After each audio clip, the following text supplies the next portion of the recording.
Before healing, an empath does not love in the way they believe is free. They fall. And that fall is not romantic like in movies. It is closer to a survival reflex formed very early on. Empaths enter love with a familiar belief that if they are deep enough, understanding enough, patient enough, and accommodating enough, the connection will help them stay upright in the world. Love, then, is not only an emotion, but a refuge for a part of the self that has never truly felt safe. At a deeper level, empaths are often drawn to relationships that carry instability, ambiguity, or an undercurrent of tension. Not because they enjoy suffering, but because their nervous systems are accustomed to reading others, adjusting themselves, and keeping the peace. The suspense, the waiting, the anxiety of not being abandoned can easily be mistaken for passion and deep connection. Loving becomes a state that constantly turns outward, listening, sensing, anticipating, self-correcting everything to keep the relationship from collapsing. Through the lens of Carl Jung, this is the stage in which empaths love through projection. They unconsciously place their unhealed parts, fear of abandonment, the longing to be chosen, the need to be seen onto the other person, then wait for that person to reflect back a sense of worth. This very mechanism makes empaths especially attractive to those who live by mirroring, because the relationship then operates as a loop. The empath offers presence and emotional attunement, while the other returns the feeling of being needed, of being important. The problem is not that empaths love too much, but that they trade inner stability for connection. And as long as love takes the shape of a fall, losing orientation, losing the center, losing oneself, empaths are not yet truly free in love. Then there comes a very quiet phase, when empaths begin to live more in their bodies than in other people's reactions. They no longer measure their heartbeat by messages, no longer regulate their emotions by someone else's facial expressions, no longer feel the need to fall in order to feel alive. From a Jungian perspective, this is when projection withdraws, when the ego no longer sends its unhealed parts outward, waiting for them to be answered. At this point, empaths do not love less. They love more slowly, more deeply, without trading inner safety for the feeling of connection. And paradoxically, it is this silent shift that unsettles the narcissist first. They sense the absence of something once deeply familiar, the energy of waiting, the readiness to adjust, the gaze seeking validation. When the empath stands steady, neither chasing nor resisting the mirror that once reflected the narcissist's ego begins to blur. The empath does not abandon love. They abandon the role of dissolving themselves in order to be loved. From that moment on, if love arrives, it is no longer a fall, but a conscious step taken by two people who no longer need each other to fill a void. This video is not made to comfort you, nor to make you feel special or above anyone else. It exists to name a very real truth that many empaths experience but rarely dare to admit. After healing, there is a phase in which you begin to lose interest in loving the old way, and that can be more disorienting than being hurt. You look around and see that you are still fine, still living, still capable of connection, but no longer pulled into the intense emotions that once convinced you that this was love. No more suspense, no more craving to be chosen, no more urge to move towards someone just because of a look or a familiar sensation. This calm can sometimes frighten empaths, because society has taught you that if you are not deeply stirred, if you are not intoxicated, then perhaps something in you has died. In reality, the opposite is true. What has died is the mechanism of loving as compensation. This video is for empaths who are wondering whether they are still capable of love or whether they are simply moving into a different level of love, one where you no longer fall, no longer dissolve, but enter with clarity. And if someone stays, it is because two people choose each other, not because one needs to be saved. When an empath stops falling, the first thing to understand is this: The change does not send out an external signal.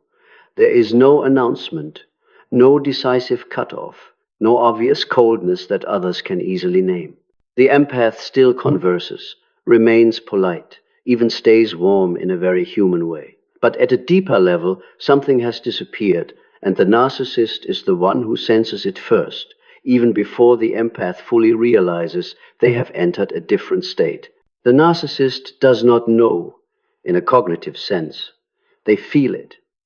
It feels like a machine that once ran smoothly has suddenly lost pressure, like a door that used to open automatically, no longer responds, like an energy source that once flowed steadily has gone quiet. It is not that the empath does something different. It is that they no longer do what they used to do, no longer wait, no longer self-adjust, no longer orbit around the emotional state of the other.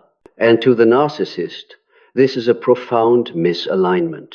Through the lens of Carl Jung, the narcissist does not build the ego from within. Their sense of self exists through reflection. They need other people's gaze to know who they are, need reactions to feel weight, need attention to sustain a sense of existence. The empath once fulfilled this role perfectly, not because they intended to support the narcissist, but because their emotional structure naturally oriented outward. Empaths listen deeply. They feel intensely. They respond with great subtlety, and that very subtlety becomes a living mirror in which the narcissist sees themselves. When the empath was unhealed, they did not simply love the narcissist, they carried part of the narcissist's ego for them. They held the other person's sense of being seen, being important, being at the center of the emotional world. The narcissist may not consciously realize this, but their inner system becomes accustomed to being held in that way. So when the empath draws their energy back to the center, the narcissist does not merely lose a relationship, they lose a function. What panics the narcissist is not a clear departure, but operational silence. The empath is still present, but no longer reacts in the familiar ways. A vague comment no longer triggers anxiety. A pause no longer activates fear of abandonment. Inconsistent behavior no longer sends the empath into self-blame or efforts to understand more. And it is precisely this nothing happening that becomes the most frightening thing for the narcissist. Because in the narcissist's inner world, everything must produce a reaction.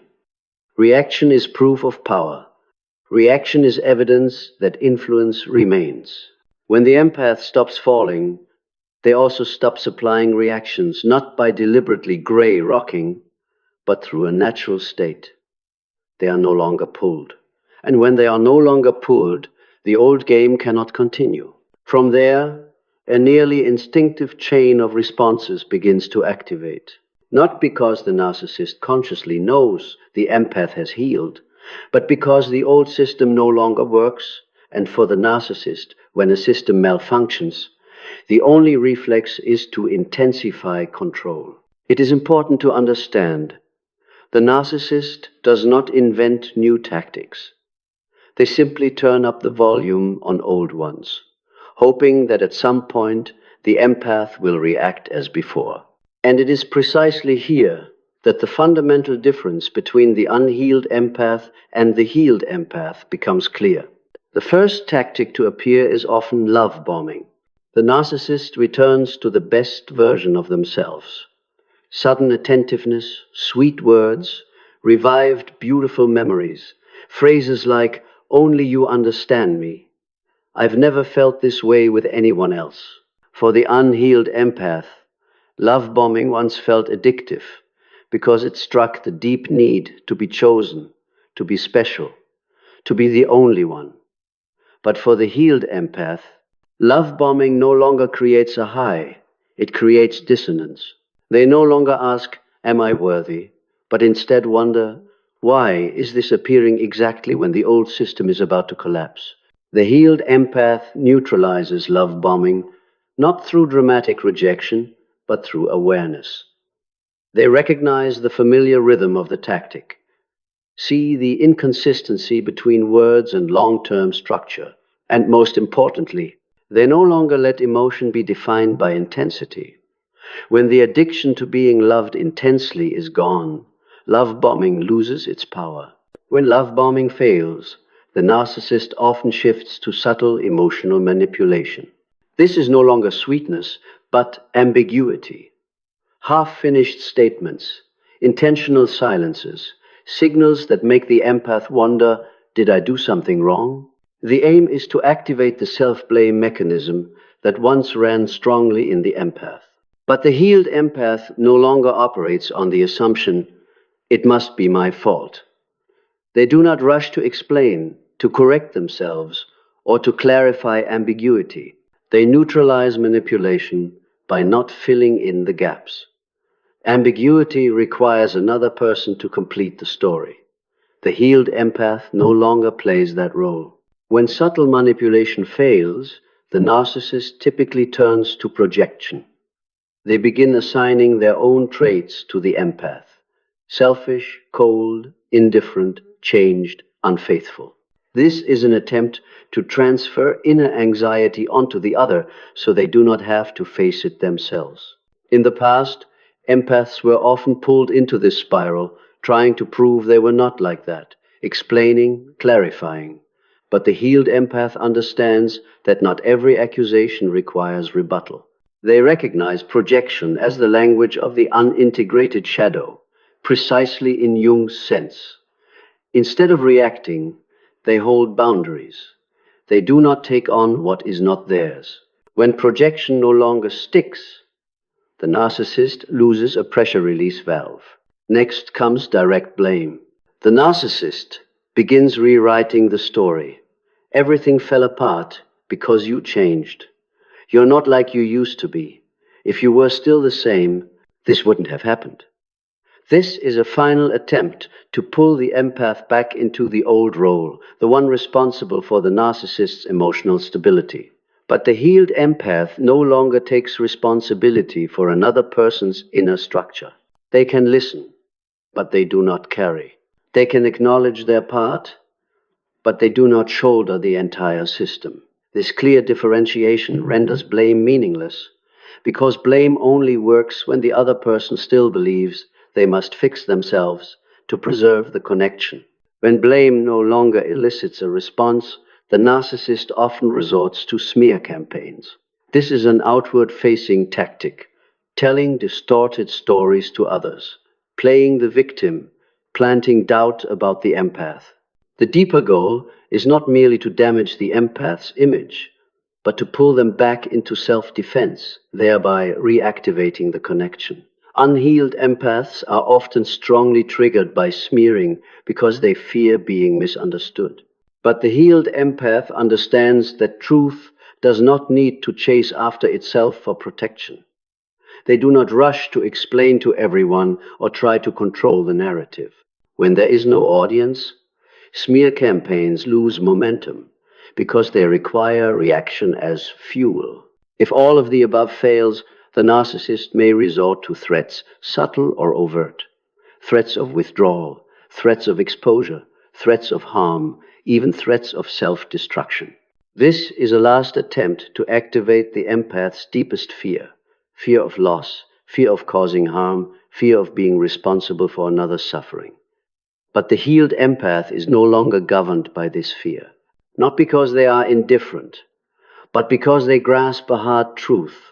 Each person is responsible for their own choices and emotions.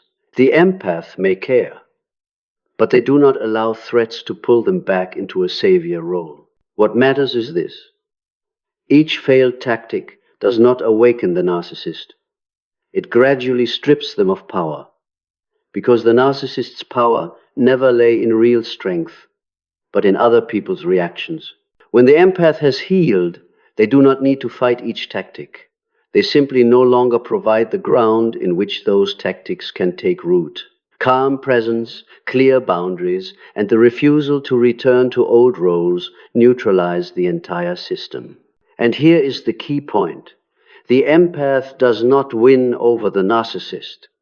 The empath exits the game. The narcissist may try every familiar strategy, But when the other person no longer participates, the game ends on its own, not with a final blow, but with the silence of a system that no longer has power.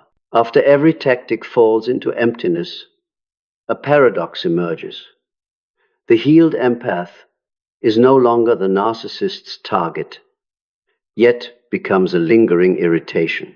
Not an explosive irritation, but a low-grade, persistent friction like an unsolved equation, a door that is closed yet remains in sight. The narcissist is no longer drawn in because there is no energy stream to pull from, yet they cannot fully dismiss it because the absence of reaction exposes their limitation. First, the healed empath no longer emits signals of hunger. Narcissists are drawn to openings, waiting, the need to be chosen, fear of losing connection.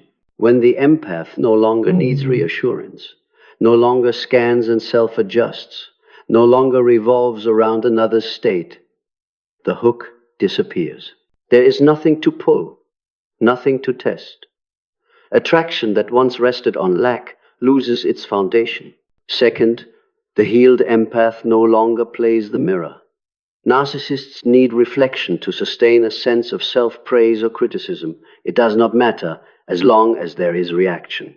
But the grounded empath no longer amplifies, no longer thickens the story, no longer feeds another's emotions. No mirror, no amplification, no stage, the attraction dissolves. Yet the absence of a mirror irritates the narcissist, because they are forced to face the empty space where reflection once was. Third, the healed empath is no longer usable. Narcissists do not seek real intimacy. They seek availability. When the empath is no longer flexible through self-sacrifice, no longer willing to adjust to keep the peace, no longer accepts ambiguity as connection, convenience disappears. Not because the empath is cold, but because they have boundaries. And boundaries drain the narcissist's interest while also stripping their power. Fourth, the healed empath no longer participates in the loop. Narcissists live by a rhythm: activation, reaction, soothing, repetition. When the empath no longer reacts as before, the loop cannot close. There is no climax to discharge, no tension to resolve. This sense of incompletion is the most deeply unsettling of all, because it exposes the narcissist's dependence on others' reactions. Finally, the healed empath no longer needs to win. This is what both bores and frustrates the narcissist. No arguments, no proving, no demands for emotional justice. The empath chooses inner clarity over external victory. And when there is no battle to join, the narcissist loses the reason to cling, yet cannot deny the other's steady presence. Thus, the healed empath no longer attracts in the old sense. There is no longer the flashing light of lack for the narcissist to chase. But they still irritate, because sovereign calm is a silent reminder that power built on reaction has expired. The narcissist is not pulled, they are exposed. And that exposure is what they cannot tolerate. When the healed empath no longer attracts the narcissist, something crucial begins to happen. The center of the story shifts. It no longer revolves around what the narcissist does, which tactic they try, or how they react, but turns toward the empath and a quieter question: how will I live when I am no longer pulled by old forces?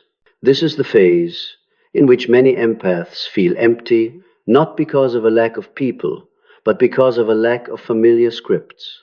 No more highs to measure the heartbeat, no more ambiguity to worry over, no more reading others to keep connection.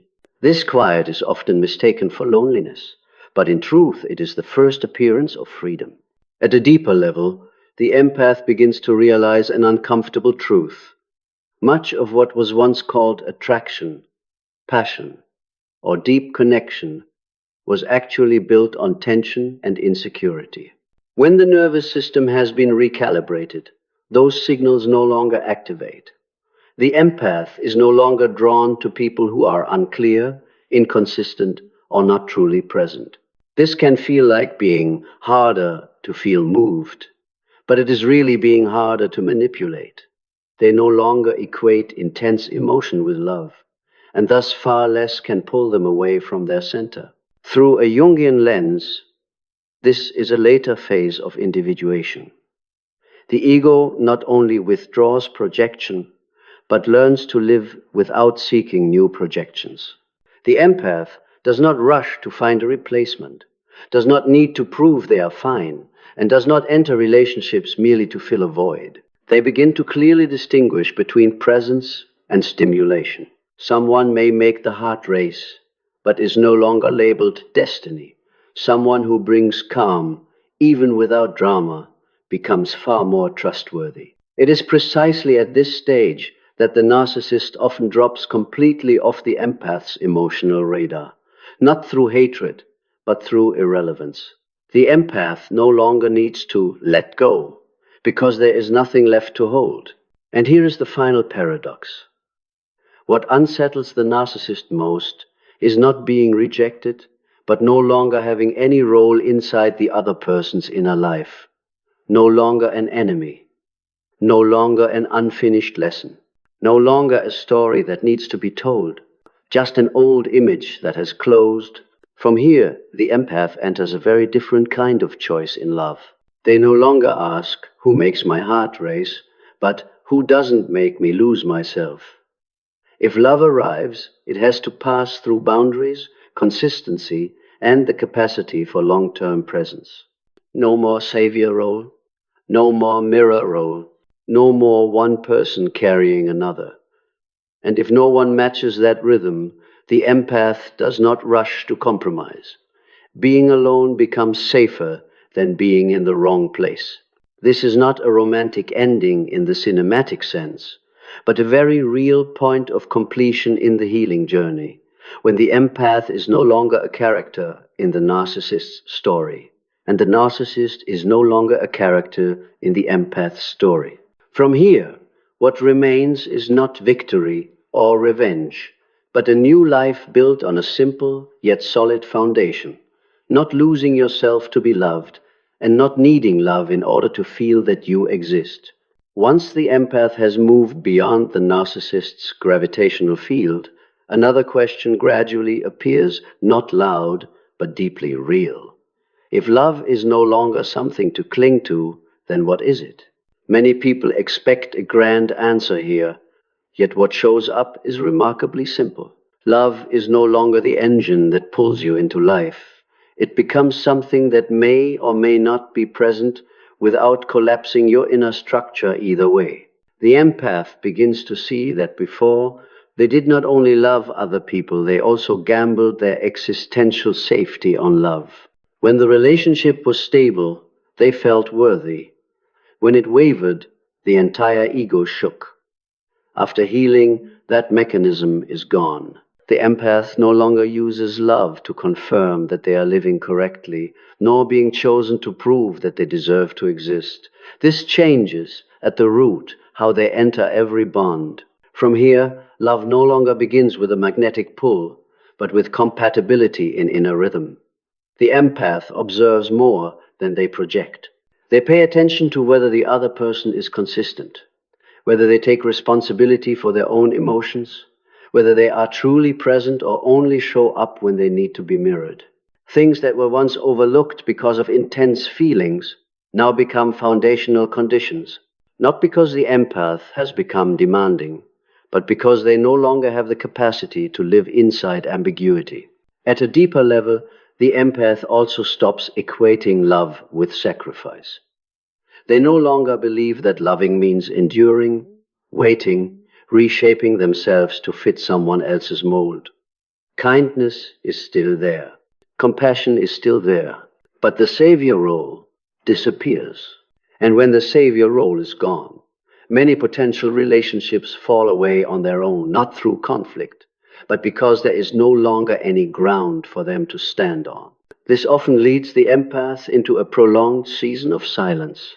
Not the painful silence of abandonment, but mature silence, a way of living that does not require telling your story to be understood, does not require proving what you have survived. The empath learns to be with themselves without feeling empty. And inside that space, they begin to distinguish clearly between connection and intrusion.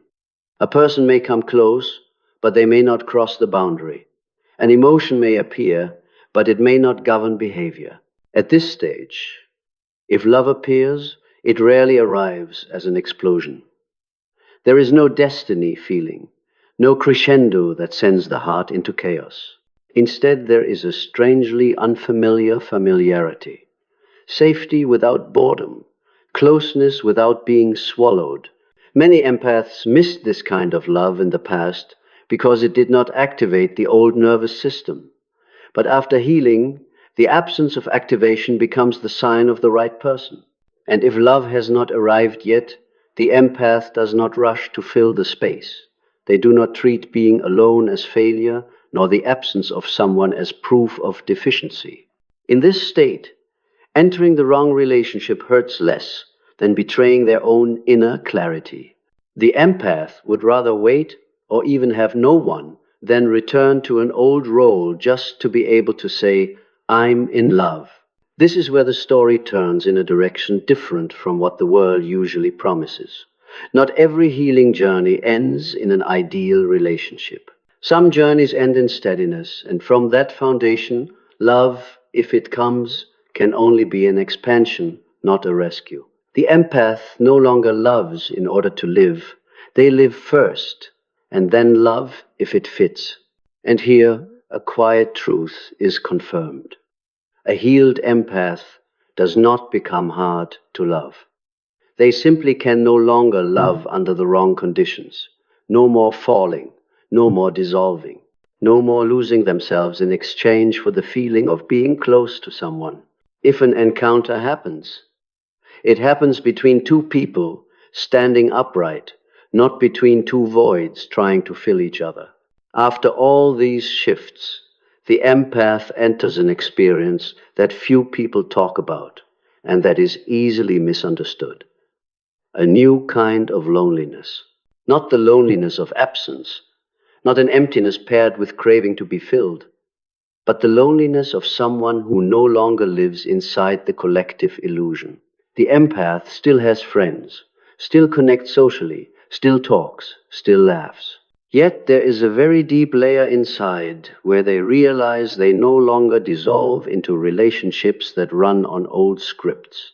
This loneliness does not stab sharply, but it is not comfortable either.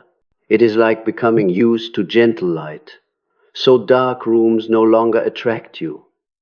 Yet that light also makes you see more clearly what others still accept in the half-shadow. The empath recognizes that many connections around them are still built on unconscious exchanges, the need to be validated, to be chosen, to be saved, to be above someone else. When you no longer play that game, you no longer belong to that rhythm. This can make the empath wonder at times, am I becoming distant? But the truth is, they simply can no longer pretend. They cannot join conversations centered on proving worth, nor do they have the patience for relationships that need drama to feel real. Not because they look down on anyone, but because their nervous system no longer tolerates chaos as a form of intimacy. At this stage, the empath also faces a very quiet fear. If I do not return to the old way of loving, will I have to walk alone for a long time? This is a real question, not philosophical. And the answer is also real, possibly. But the difference is that for the first time, that possibility is not as frightening as it once was. Because being alone no longer equals being abandoned. It is simply a state of living. The empath gradually understands that most of the fear of loneliness in the past did not come from having no one, but from not being with themselves. Once that is resolved, loneliness is no longer an enemy. It becomes a filtering space. Filtering people, filtering relationships, even filtering desires that no longer fit. Not everyone continues with you, and that no longer has to be interpreted as loss. It is in this season that the empath develops a quiet form of self-respect. No need for affirmation, no need for declarations. They know who they are, know they are not returning to old structures, and accept the cost of that clarity. They no longer try to attract anyone, and they no longer worry whether they are attractive enough. Calm becomes the new standard, not attention. And this is the point many outsiders do not understand. They may look at the empath and say, "You've changed. You're harder to approach. You're not like before." But they do not see the most important thing. The empath has not shrunk. They have stopped leaving doors wide open. They have not closed their heart. They have simply locked the doors that once let others enter without responsibility. If love appears in this stage, it does not arrive to rescue the empath from loneliness. It can only arrive if it does not disrupt the peace that has been established. And if it does not arrive, the empath no longer feels half, because they have moved beyond the stage of needing someone to confirm that they are okay. This is not the climax of the story. This is the quiet part. But it is precisely this quiet that proves the healing journey has truly completed at a deep level. When you no longer need love to prove anything, and you are no longer afraid of living without it. Here, the empath does not become a lonely person, they become someone free in their own presence. At the end of this journey, what remains is not a promise of love, nor a victory over the narcissist. What remains is a very simple but fundamental truth. The empath no longer needs to lose themselves in order to stay. They have not stopped loving. They have simply stopped falling. And when the falling ends, every structure that once depended on lack, insecurity, and reflection automatically loses its footing. The narcissist senses this first, not because they understand the empath, but because they are no longer being fed by reactions. When the mirror disappears, when the game no longer has a participant, power built on manipulation dissolves with it. No retaliation is needed. No proof is required. The empath simply returns to their own center, and that alone is enough for a chapter to close. After healing, love does not vanish. It changes form. It is no longer a fever meant to fill a void, no longer a test of self-worth, no longer a refuge from the fear of loneliness. If love comes, it comes as a meeting between two people who are standing upright, no one rescuing anyone, no one mirroring anyone, no one needing to dissolve themselves to keep the other from leaving. And if it has not yet come, the empath does not return to old cycles just to feel less empty. This is not an easy path, nor is it a crowded one. But it is the path of wholeness. When you no longer seek love as a way to escape yourself, you are no longer fertile ground for power games. You become a person fully present in your own life, and from that place, every connection can only begin with truth. Not falling anymore does not mean closing the heart. It simply means you have learned how to stand steady before stepping into anyone's arms. And in the end, that is the deepest form of freedom love can offer.